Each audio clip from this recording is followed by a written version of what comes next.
인공지능이 과연 인간보다 더 창의적일 수 있을까요? 한 번쯤은 다들 생각해 보셨을 텐데요. 오늘 이 질문에 대한 아주 놀라운 답을 한번 파헤쳐 보려고 합니다. 바로 AI 창의성의 역설에 대한 이야기입니다. 자, 그럼 바로 본론으로 들어가 볼까요? 제가 여러분께 직접 한번 여쭤볼게요. AI가 과연 당신보다 더 창의적일까요? 이 질문에 대한 답을요, 그냥 그럴 것 같다는 추측이 아니라 아주 명확한 과학적 데이터로 한번 찾아보겠습니다. 이게 그냥 작은 연구가 아니에요.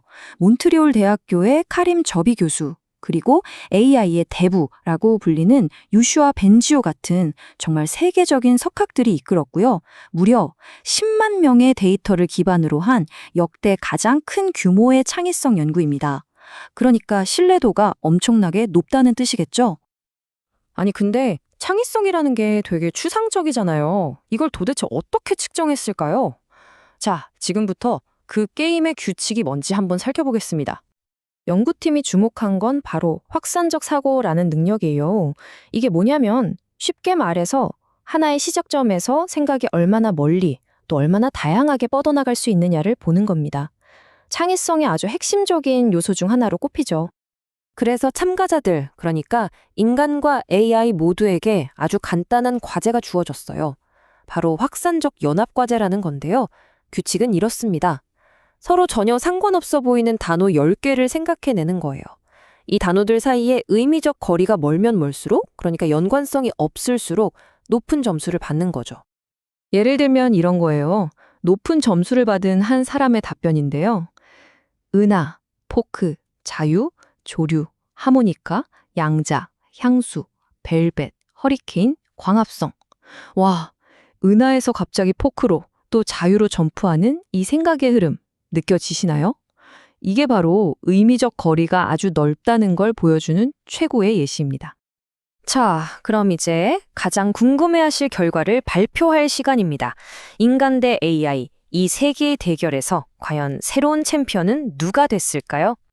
자, 이 그래프를 한번 보세요.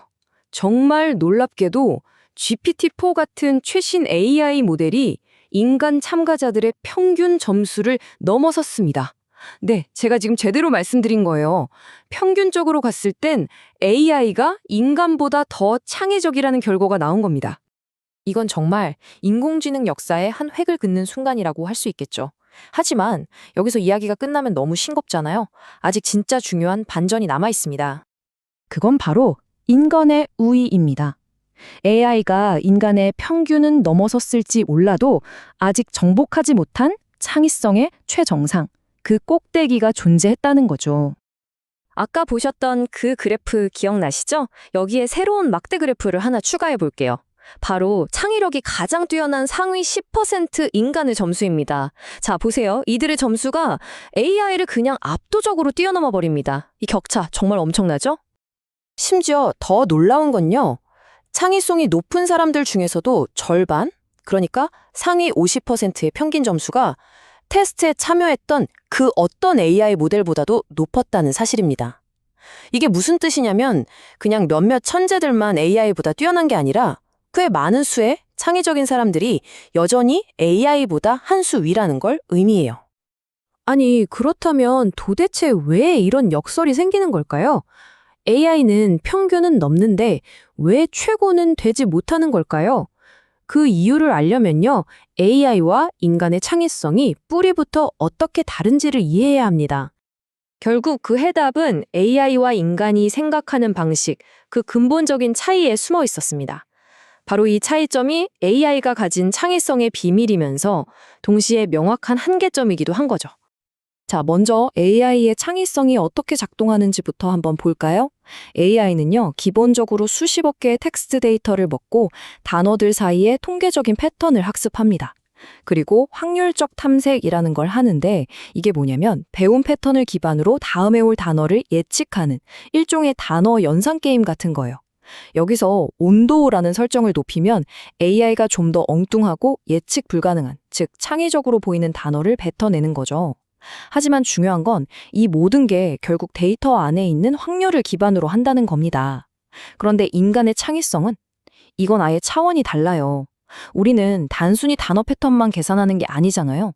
우리가 살면서 겪었던 기쁨이나 슬픔 같은 살아있는 경험, 그리고 농담을 알아듣는 사회적 뉘앙스, 또 이 아이디어가 과연 쓸모가 있는지 판단하는 가치 판단 같은 것들이 전부 창의력의 원천이 되거든요.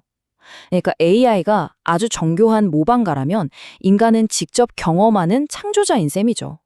그래서 이 연구를 이끌었던 카림 저비 교수가 이런 말을 했습니다. 생성 AI는 창작자를 대체하는 게 아니다. 오히려 인간의 창의성을 돕는 아주 강력한 도구가 될 것이다. 상상하고 탐색하고 창조하는 방식을 근본적으로 바꿔놓을 것이다. 라는 거죠. AI가 경쟁자가 아니라 우리 창의력을 한 단계 높여줄 강력한 파트너가 될 수 있다는 뜻입니다. 그렇다면 이 모든 연구 결과가 바로 우리들의 미래에 어떤 의미를 가질까요? 이제 우리는 인간과 AI가 함께 만들어 나갈 그런 새로운 창의성의 시대를 마주하고 있습니다. 자, 핵심만 딱 요약해 드릴게요. 첫째, 간단한 광고 문구를 쓰거나 하는 평균 수준의 창의적인 일들은 AI가 자동화할 준비가 됐다는 겁니다. 둘째, 하지만 우리 인간 고유의 경험과 깊은 통찰이 필요한 최정상의 창의성은 여전히 우리의 영역으로 남아있다는 거죠. 셋째, 미래는 결국 AI를 아주 강력한 창의적인 조수로 어떻게 활용하느냐에 달려 있습니다. 마지막으로 이건 우리에게 던져진 과제이기도 한데요. 이제 우리는 좀 더 높은 수준의 진짜 의미 있는 독창성이 뭔지 고민하고 거기에 집중해야 한다는 겁니다. 마지막으로 여러분께 이 질문을 한번 던져보고 싶습니다. AI는 평균 수준의 일을 맡을 준비가 됐습니다. 그렇다면 우리는 정점의 창의성을 발휘할 준비가 되었을까요? 이제 질문은 AI가 뭘 할 수 있나가 아니라 우리는 무엇을 해야 하는가로 바뀌었습니다. 여러분은 과연 준비가 되셨습니까?